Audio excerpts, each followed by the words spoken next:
Logarithm properties.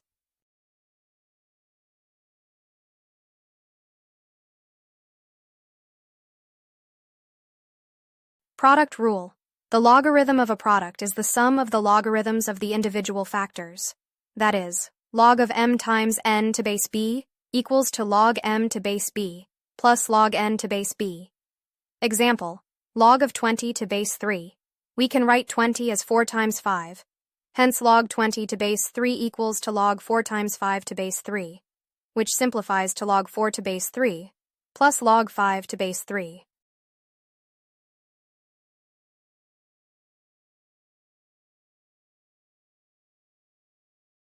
Quotient rule. The logarithm of a quotient is the difference between the logarithm of the numerator and the logarithm of the denominator.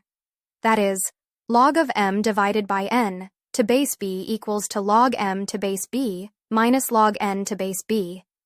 Example, log of 5 divided by 4 to base 3 equals to log 5 to base 3 minus log 4 to base 3.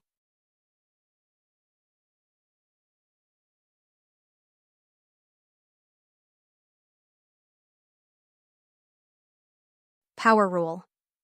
This rule implies that the logarithm of a number raised to an exponent is equal to exponent times the logarithm of number.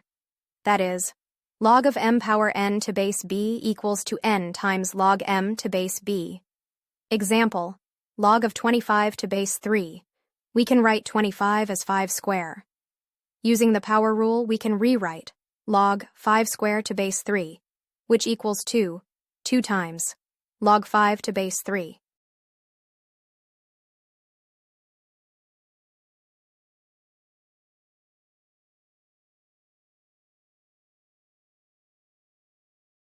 Change of base formula. Change of base formula allows you to convert a logarithm from one base to another. The formula is log of a to base b equals to log a to base c over log b to base c.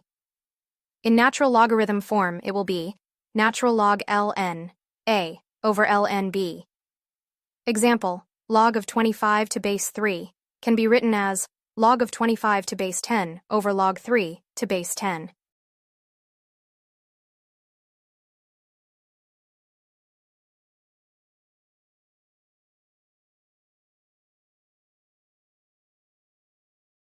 Special logarithms.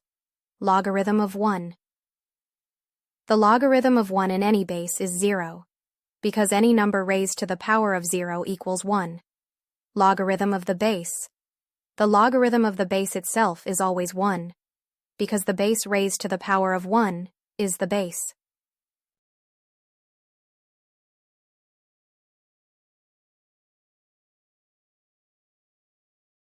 Thanks for watching.